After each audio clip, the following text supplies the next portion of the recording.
Broadcasting from Chicago, across North America and beyond, it's Carlin Crew. Come as you are and experience God. Overcome what seems impossible and live as you never imagined. Start your morning with a laugh. Cold spaghetti's great. Okay. I disagree. No, I guess I not. mean- No, I guess, certainly it is I guess not. no. Okay. Well, Well, man, I'm going back to my bachelor days, I guess. I thought cold spaghetti was universally loved. I've never been known for like high levels of coordination. That's just, and it feels like I've never been known for high levels of coordination. Delivering the truth daily. if it were possible to have every worldly gain available and you're forfeiting your soul, there's no amount of gain that would make it worth it. Our own way never ever works because it's apart from the life source, which is God. For me, growing up, love was always conditional and can be taken from you. Christ's love can't. And he went to the cross with my mind and my heart that night. Now from the Call of Hope Studios, this is Carlin Crew. It's easy to find problems inside the church. I Sure. think it's way more challenging to champion the stuff that's going right. Isn't that fair? Way Oh. easier to champion what's going right or what's going wrong? It's more difficult to champion what's going right. Oh, absolutely. Yeah. It's way easier to find the blemishes and the problems and all that. And there's plenty of those, guys. There's plenty of those. I mean, it's interesting, you know, some people get together and they become good friends based off of what they hate rather more than what they like. It's a common enemy thing. I was gonna say it is common enemy, and so I don't think that we as Christians, because we are broken people still, that we're immune to that. It is an intentional thing and very hard to do sometimes to not get together on complaining about things, especially the bride of Christ. Yeah, it can be tough. It can be tough. Did you hear something? Did you hear? Yeah, I was reading something. Yeah. I was reading something out of 1 Corinthians, 2 Corinthians. Hey, that's where I've been too. Really? Yeah. Yeah, it's interesting. If you look at the Church of Corinth, it's no wonder that in 2 Corinthians, the second letter, Paul says, examine yourself to see if you're even in the faith. And that wasn't like a casual thing. In fact, theologians agree. He wasn't saying, just see if you got your theology straight. He's asking the question, you guys got to see if you're even in Christ Jesus, which is a big deal. And if you just do a quick perusal of 1 Corinthians, 2 Corinthians, you can find so much that is crazy going on in the church. And hey, it's in the Word, man. I think it's 1 Corinthians 7. I think it's there. But I mean, Paul says there's rumors that some of you men are taking your father's wives. And it's like, what in the world is going on here? And he said rumors are floating around.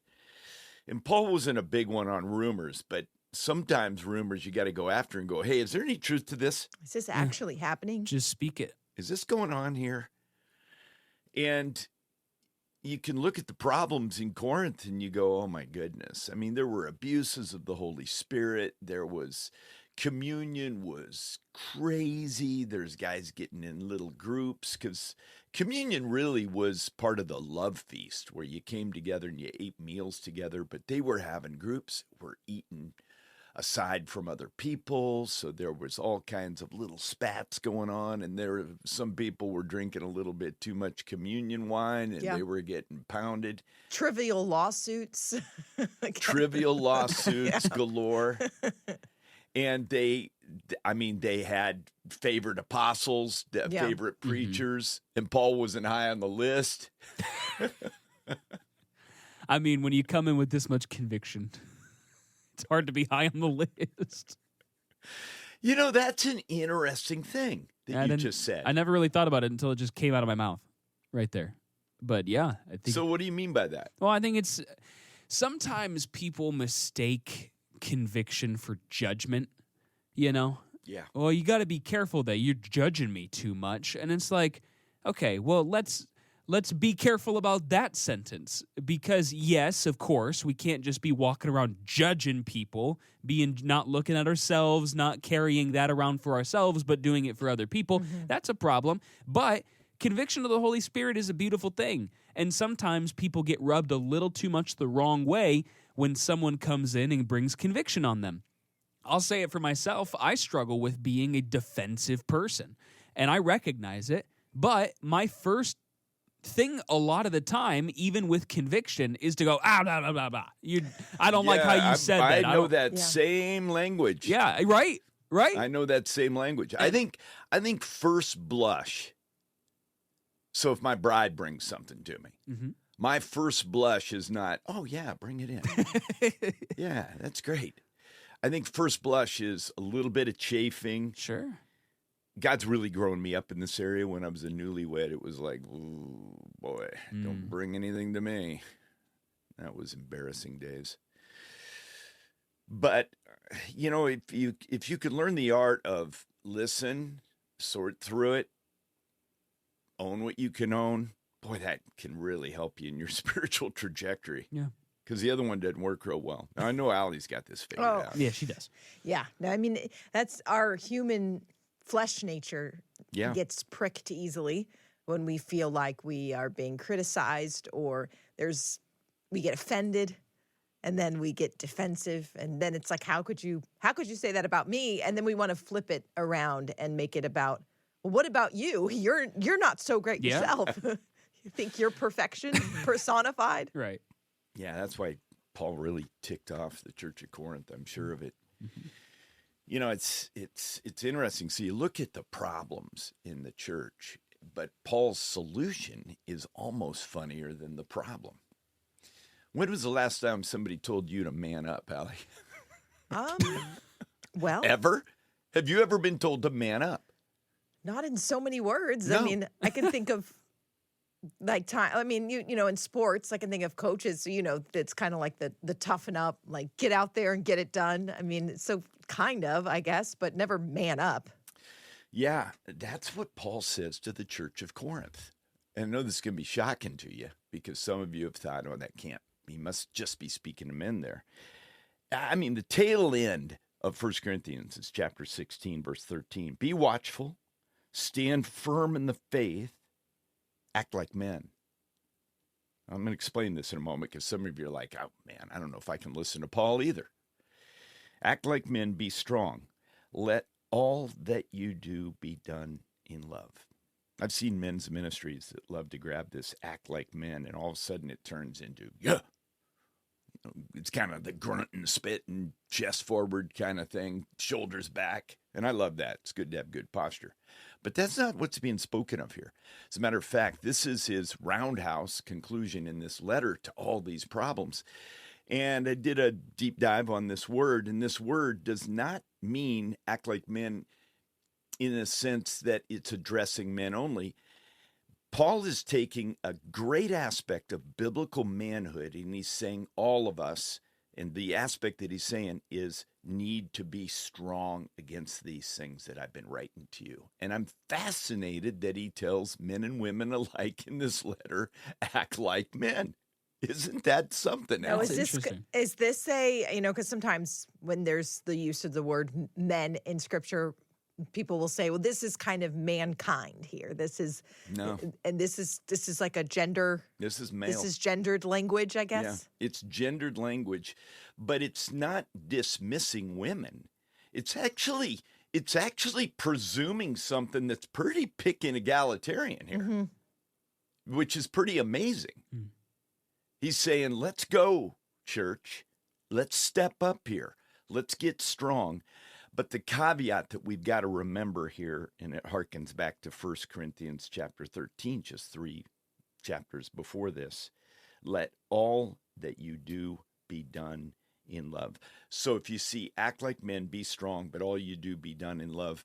It's a call to the church to stand up against this moral slippery slope that it was so inculcated with.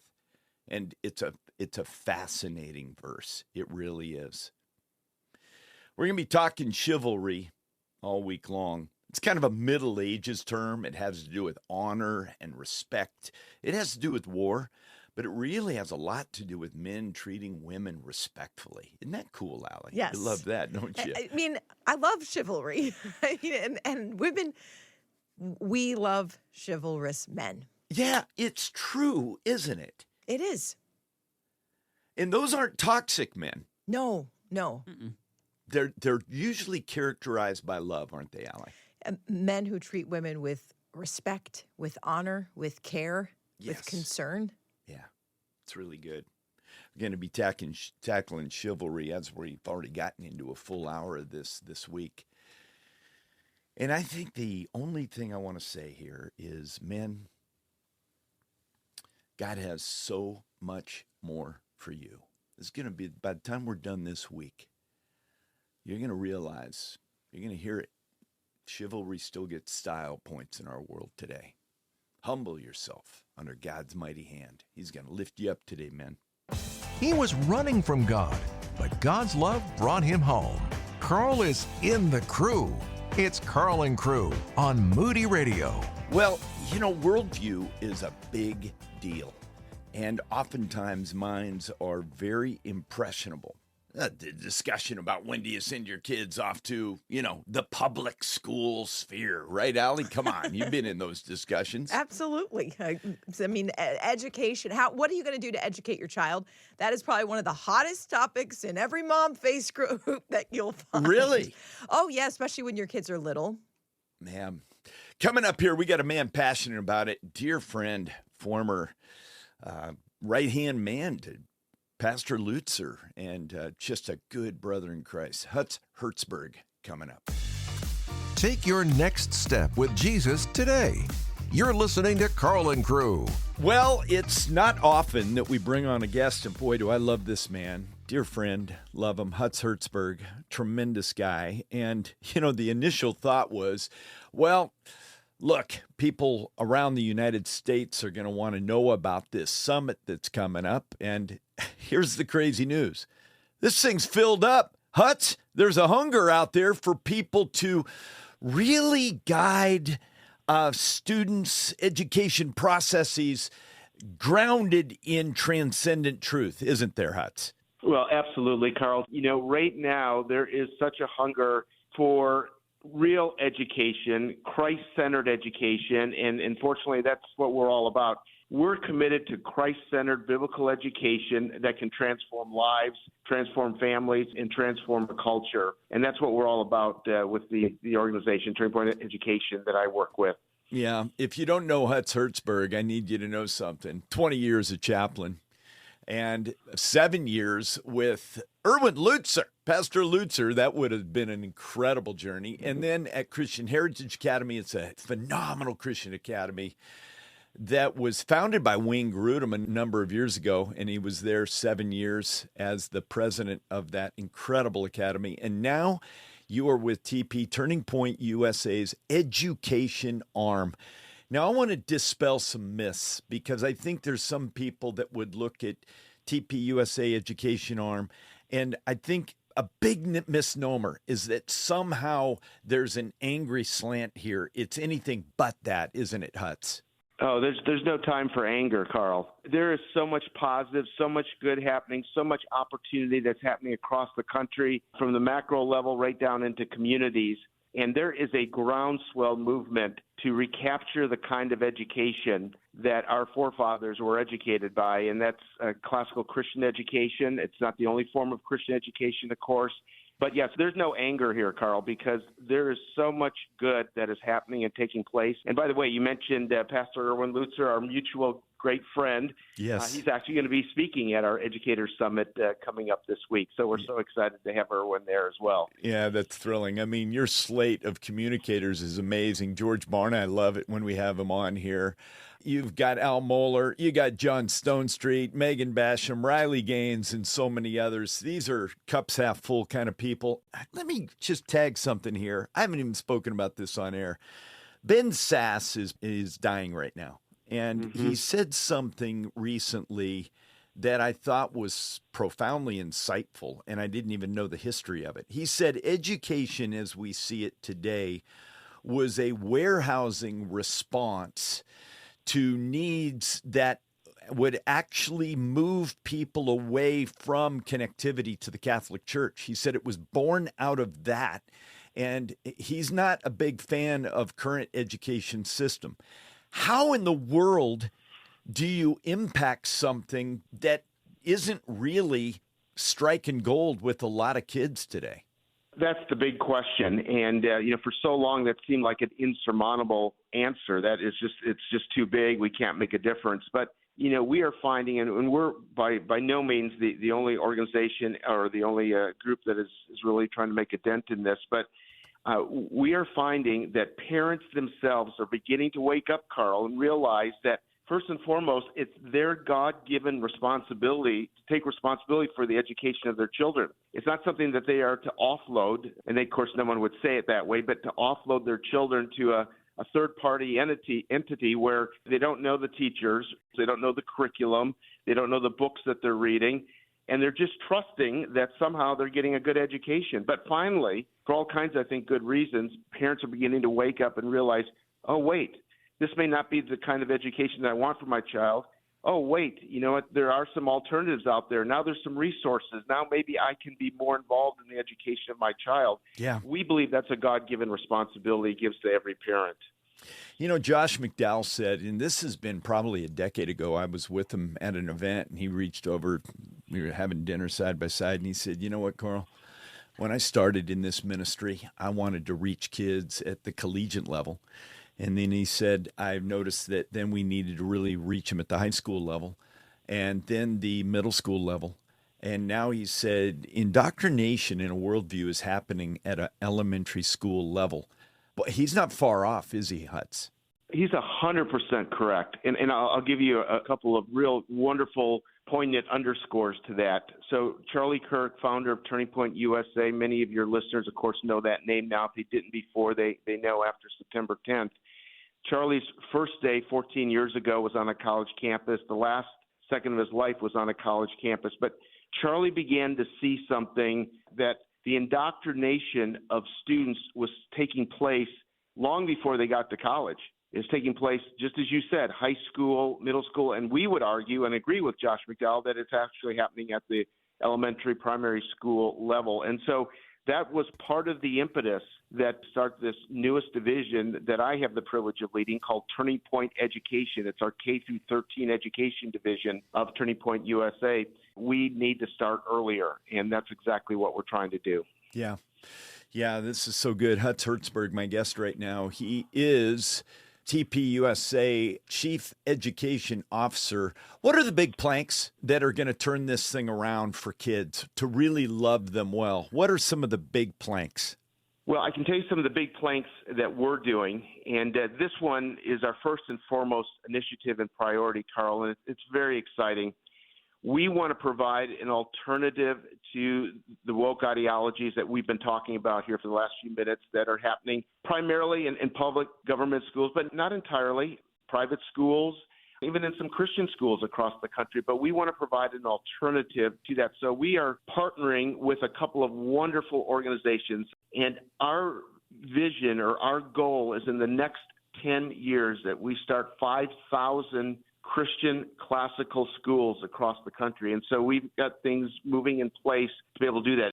We need to provide affordable alternatives for families, and that's the key. Many families see that there's a need, but they feel like, well, this is out of reach because of cost and price. Well, there's a lot of things that are happening in the world of education. Beginning in 2027, every family in the United States has available to them a dollar for dollar tax credit of $1,700 that can be applied to the education of their children. Many people are not even aware of this. Yeah. But beyond that, Carl, we want to make it affordable. We want to make it practical, but we also want to make it excellent. And we haven't even begun to talk about the homeschooling movement, which is just exploding. Yeah, it's a movement, guys, and I want you to be a part of it. Some tough news. The summit is so popular, it's jammed. You could get your name on a wait list. Here's what I want you to do. We're going to embed two links in one here. One is you can get your name on a wait list and possibly get a call up to get to this summit. It's a big educator summit with some great, great keynote speakers. But also we can get you pointed to a site that is going to get you resources and content and some of these planks of education of children, teens, and even adults in a way that you've maybe never been armed before. Text the word SUMMIT to 800-555-7898. Text the word SUMMIT to 800-555-7898. Your spiritual pit stop to keep you going in the race. You're listening to Carl and Crew. It's not often that we have the privilege of having a PhD in biochemistry with us who has a Christian worldview. Amen. But we got one right now. Dr. Fuz Rana, or Dr. Fuz, as he's lovingly known, is with us right now. My man, why in the world did you leave a Fortune 500 company to join a ministry? Well, when I realized how powerful the scientific evidence is for God's existence and the reliability of Scripture, to me, it was like there's nothing more important that I could do with my training as a biochemist than to communicate that powerful evidence to not only people in the church, but also for people outside the church who think there's no reason that Christianity could possibly be true. And so I could always find a job doing this, yeah, you could. Other things, well, with my science degree, but the opportunity to serve the Lord as a biochemist and, again, communicating the powerful evidence for the Christian faith was such a unique one-time opportunity that I thought I'm going to go for it big time, because what a way to serve the Lord. Yeah, I love it. I'm so grateful for people that, and you might be one of those that is in a company that's thriving, but the call of God can still transcend even that momentum in the marketplace and call you into ministry. And we're all in ministry. That's the beauty of it. But sometimes you have to focus, as Dr. Fuz has. You're with Reasons to Believe. So what's the most recent aha moment you've had in another reason to believe? You're in constant discovery mode. Give us a fresh one. Yeah, one of the things that is real interesting to me is this claim that many scientists make that the genetic makeup of human beings, this is called our genome, is riddled with junk DNA sequences that have no function. And yet what we're seeing is discovery after discovery after discovery, where what we thought was junk turns out to be critical to the survival of human beings. It plays a critical functional role. And this is exactly what we predicted at Reasons to Believe 25 years ago, when none of these discoveries were known. And what we've seen over the last 2.5 decades is this mounting evidence that really reflects an incredible design of human beings, even at our most basic level, inside the cell, in the interior operations of the cell. It just screams of design. And this is an example where people who hold to a design or a creation perspective were right about the nature of genomes, and that people that view life in materialistic terms were completely wrong. Yeah, at a very basic level, I remember back, I'm old enough to remember when an appendix was kind of like, doctors kind of reconciled that was kind of a throwaway little device that we had in our body, but it's far from that, even at that simple a level, isn't it, Dr. Fuz?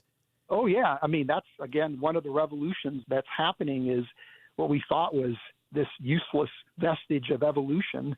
It turns out to be critical in terms of promoting the health of our digestive system. And in fact, there are some evidence that, I don't know how conclusive it is, but there's some evidence that seems to indicate that when people have their appendix removed, and when you have to have it removed, you have to have it removed. Right. But when people do have an appendix removed, it actually sets them up to being much more susceptible to things like colitis and other diseases of the colon. Again, though, this is what's amazing. God, in his divine providence and his mastery of creation, has even done workarounds. We find stories of, at a biochemist level, you see this more than I sure can, but I've seen where certain pathways were cut off because of surgical needs. God works miraculously with workarounds. The body's so beautifully made. You know those stories, right, Dr. Fuz? Yeah. I mean, there's all these redundancies built into our anatomy and physiology. And in fact, one of the functions that junk DNA plays is to serve as a redundant system to back up the loss of genes by mutations, that these so-called junk DNA sequences are actually serving in that redundancy capacity to ensure the robustness of the design of the human body. It's just fascinating. Again, Dr. Fuz Rana with us right now, and he's with Reasons to Believe. I'm going to give you a link for one of the most robust, most beautiful websites you're going to see. Beautiful in that the content they have is amazing. But brought you in here on Chivalry Week, and some people might say, well, what's a biochemist got to do with a man being chivalrous and why it's not dead? From a biochemist's standpoint, give us a perspective on why humans, and in many ways men, are uniquely displaying acts of courage, compassion, altruism, all these different things. What have you learned about the makeup of men and women, their uniqueness, and as it relates to men, the birthplace of chivalry? Yeah, well, the whole idea of chivalry and, as you mentioned, altruism is something that I think as human beings, it's so natural for us to care for other people that we don't realize how special that property is, that quality is in human beings. Because other animals engage in altruism, but it's always like reciprocal altruism. I scratch your back, you scratch my back. I give you food, you give me food. Or kin altruism, where you're taking care of members of a group that are genetically related to you. But humans are the only creature, if you will, that basically engage in what's called prosocial altruism, where we help people with no prospect of any kind of benefit for ourselves, right? That we help complete strangers. We help people that we don't know, that we disagree with, that have different values than us. We help people on the other side of the world. We're concerned about what's going to happen with future generations. We want to leave the world in better shape than we left it. We create institutions like charities with the whole idea that these charities are going to help people that we don't even know, and that we invest in charities. And this is a unique quality that evolution can't explain in humans. You can explain reciprocal altruism and kin altruism, but you can't explain, again, what's called prosocial altruism.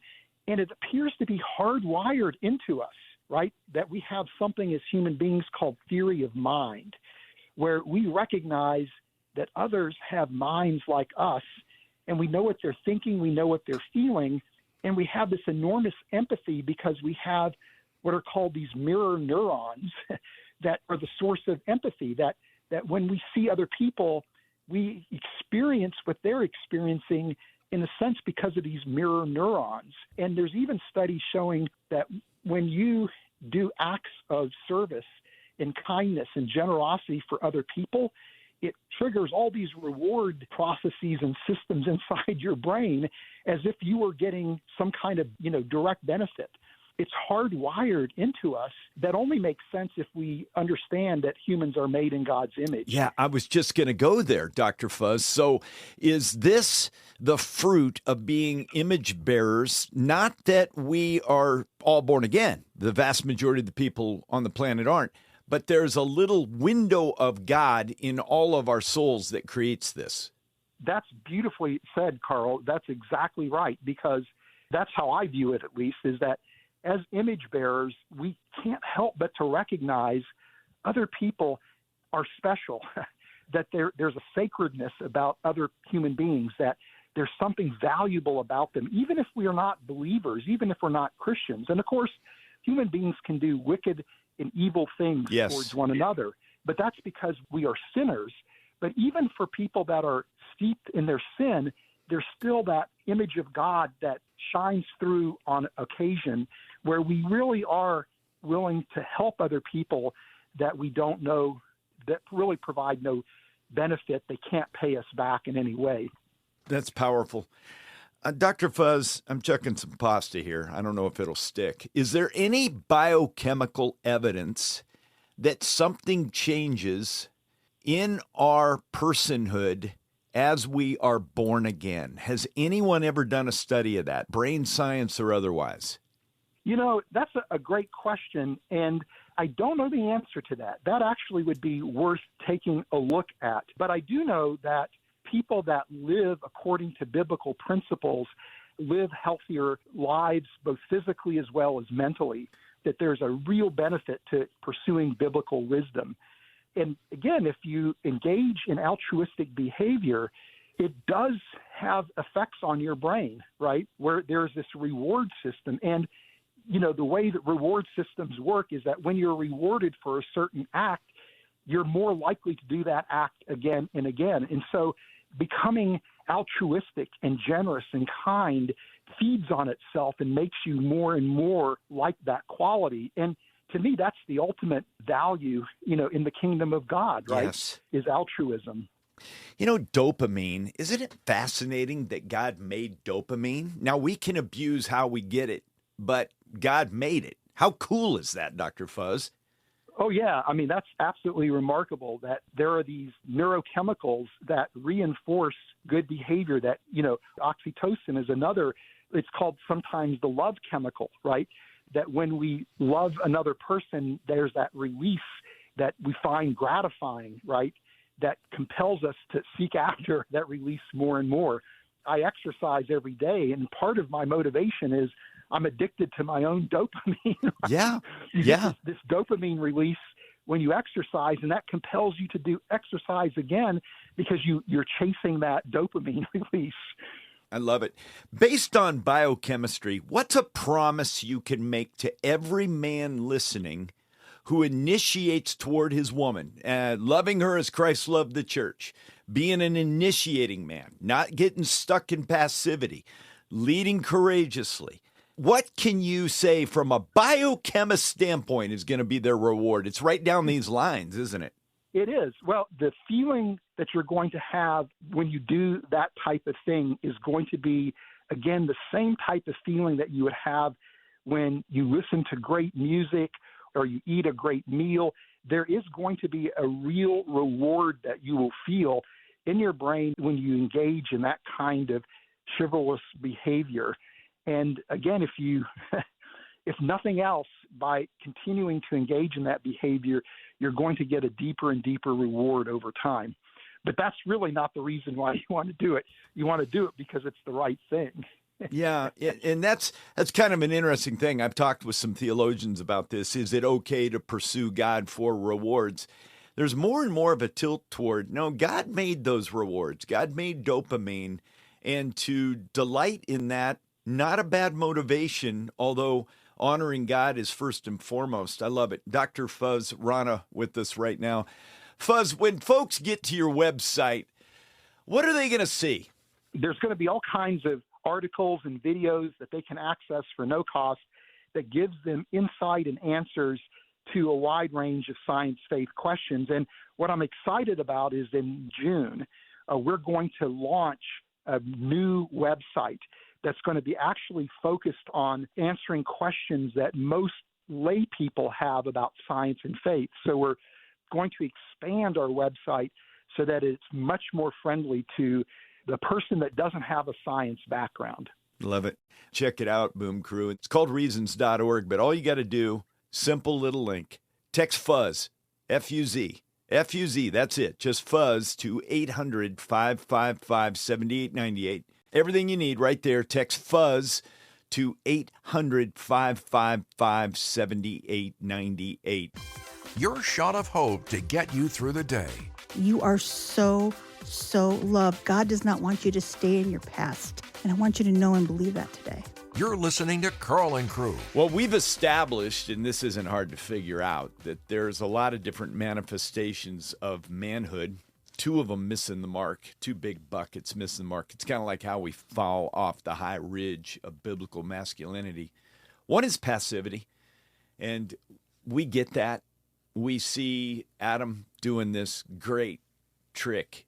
He blames God and Eve in one sentence. That's a pretty good trick, isn't it, Alan? Yeah. And it just encompasses the whole thing, one big fell swoop. And really, it's that passivity that we can conclude easily that led Adam into some real danger. And he needed to ultimately own that. The other side of this high ridge is toxic masculinity. And we see this, and I'm not even going to feature the podcasters that are doing it, but they're all over the place, and some young men are getting swept up in this.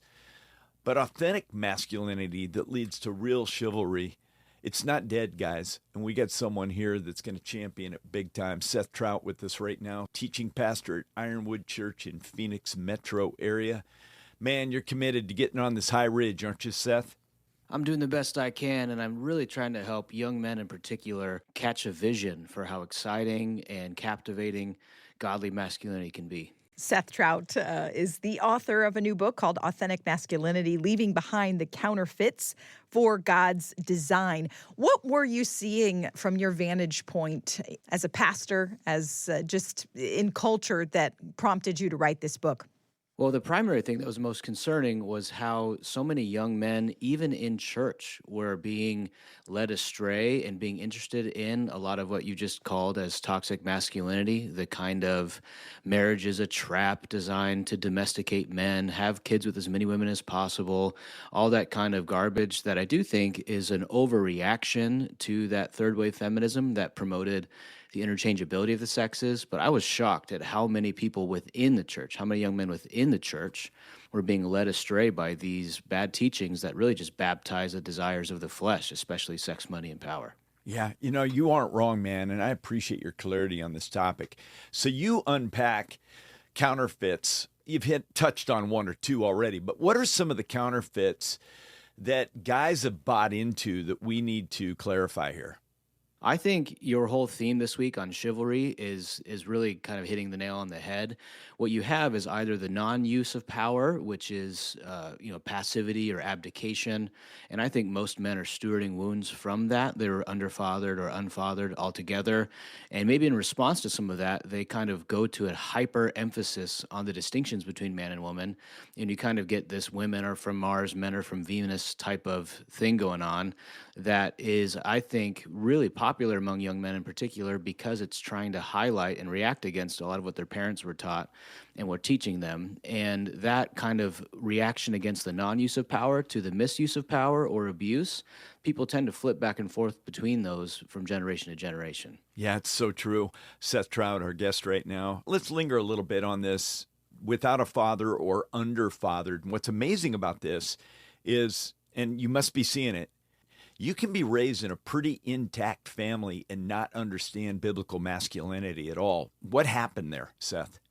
Well, I think it's actually a bigger problem than ever before because of digital technology and the way that the algorithms work is young guys can really get caught in a doom loop where they're exposed to dozens and dozens, maybe thousands even of false messages. And before, if you wanted to read bad versions of masculinity, you had to go to the library and look up a book, but now it's just fed to you. And that rage bait, which is a lot of the reason the algorithms work, is they keep you angry, keep you agitated, and keep you watching. And I think young guys in particular have a higher hill to climb than ever before in world history precisely because of social media culture. So I think if we were to go out on any street in America and ask people, what do you think are the qualities that should be present in a man? And you didn't say what your aim was. I'd be curious to know what kind of responses that you would get. My guess it would be things around strength, maybe hardworking. What other, Carl, what would you throw in there as far as what people might be commonly assumed as a quality a man should have? You know, what makes that such a great question, and I want to hear your take on this one, Seth, is that there is this, we've gotten so twisted on this one, I think there's a hesitancy to even respond at all to it. What do you think, Seth?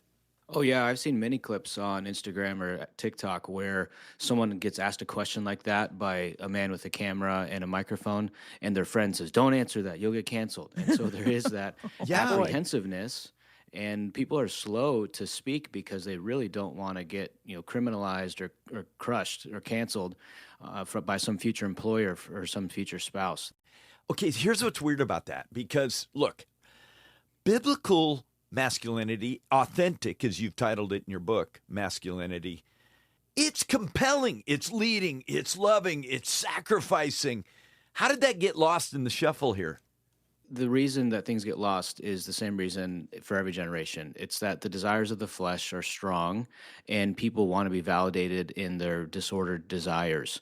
And the fact that the church in particular has been pretty quiet on this issue, I think, is part of the problem, because a lot of what happens is people critique the negative visions of masculinity, and then they say, you should just try to be like Jesus, who is the archetypical man. And I say, yes, that is true. However, men and women both are trying to be like Jesus. How exactly are men supposed to be like Jesus in a way that's different than the way women are supposed to be like Jesus? And that's when people start to clam up and get nervous, and really trying to paint the bullseye in the midst of that mist and that void was what I was trying to do with the book, is try to answer the question as clearly as possible.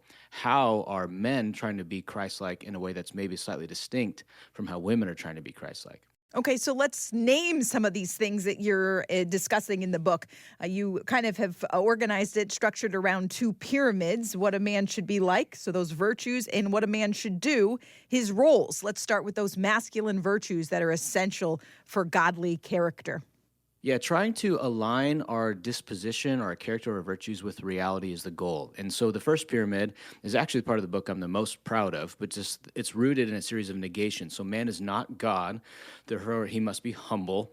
Man is not an animal, so he must have discipline in the sense that he rightly orders his desires and isn't governed by his instincts and appetites. A man is not a child, man's not a boy. He doesn't need to be mothered, so he should have responsibility. He's not a blame shifter, but he's a responsibility absorber. And then man is not a woman, so he must be chivalrous. And so this perfectly connects with your theme this week, but that kind of comes from 1 Peter 3:7, that man is supposed to show honor to the woman as the weaker vessel, and their vessels referring to their bodies. And so biological reality shapes different responsibilities that men carry into how they treat other people, especially women. And those first three virtues are very similar to what women might carry. I do think when Adam sees Eve in the garden, the first thing he says is, bone of my bone, flesh of my flesh, that he sees sameness, and then there's also distinction within that sameness. And so those virtues are really how a man should feel, the energy he brings into the room with him, and the character that we bring into all of our various roles we inhabit. So what about those roles? Break those down. So the second pyramid is son, brother, maker, husband, father, going from bottom to top. And the reason it is done in that order is because every man is a son before he's born. He carries a genetic and a spiritual history, family baggage, you could say. Some of that baggage is good and bad, but it must be stewarded. You know, when the airline loses your baggage, you're mad at them because that was good baggage. So every man's bringing good baggage and bad baggage, and he has to steward that and try to become the type of man that a wise man would be proud of. That's the role of son. Brother is about male friendship, fraternity, brotherhood, iron sharpens iron, but also seeing women as sisters with all purity. That's 1 Timothy 5, at the beginning of that chapter, which is really rooted in how do we subjectify rather than objectify the women in our lives. Maker is about working. I do think that being a hardworking man makes you an outlier compared to world history, that there's no man in the garden to work it, so God put Adam in the garden to work it and keep it. That subdue and dominion is an emphasis placed on Adam. You know, the Genesis 3 curse says that by the sweat of his face he'll bring forth food to eat, and so that pressure to provide I do think is biblical. And then husband is about how to find a wife, how to nurture and cherish your wife, like Ephesians 5 talks about. And then father is both biological and spiritual, that we pass on ourselves to the next generation, ideally, both biologically and spiritually, that we are having children at our image and likeness, we're teaching them about Christ, and that every man should aspire to be elder qualified, even if he never holds the office of elder, in regards to his participation in the mission of God through discipleship and evangelism. Man, Seth Troutt, our guest right now, you are killing it, young man. And I'll tell you why. I think we jump to masculine roles, son, brother, maker, husband, father, without talking virtue, humility, discipline, responsibility, chivalry. How did you stumble on that? Because I got to tell you, that's not easily mined. I think you got to dig deep to figure out, because we default to roles rather than looking in the engine room of the soul of a man, right, Seth? Yeah, honestly, a lot of it was reflecting on my own dad. A lot of guys my age have a lot of anxiety or angst around masculinity and their roles, whereas I didn't see much of any of that in my dad, and I didn't have much of it in myself. And my dad was not a big read a how to be a husband book, read a how to be a father book. He was more worried about being a good man and having godly character, broadly speaking, and then trusting that that would bleed into his roles. I think, especially now, I see a lot of guys who are preoccupied with being good fathers, at least in my age group. And I go, you can't be a good father unless you're a good man. Boom. You nailed it. You got to get the foundation solid before you try to go and act. Otherwise, you're kind of taping fruit onto cactuses and calling it a tree. Yeah. I got to tell you something, Seth. This is the secret sauce, bro. And I know you're like, that's why I wrote it, Carl. I get it. But this is the secret sauce, man. I am absolutely solid on this one. We talk about spiritual disciplines of any kind without the engine room of the soul of introspection, invitation for examination from God. All that other stuff is Band-Aids out there. So you nailed it. I'm so proud of you, Seth. What's the response you're getting to this work you've done? The most encouraging response has been from the people within my church who are going, this sounds like you, and this is congruent with who you are. And so you write a book about authenticity and counterfeits. I'm like, there's always that nervousness, especially it's my first book. I'm like, will it sound like me? Will people read it and be like, who's this guy think he is? But that's been the most encouraging feedback, is that the people who know me are going like, yeah, this is a faithful extension of you. The other thing that's been wildly encouraging has been the dads who are like in their 40s who are reading it with their teenage sons. And they're going, my son's getting it. He's understanding it. We're having great conversations around it.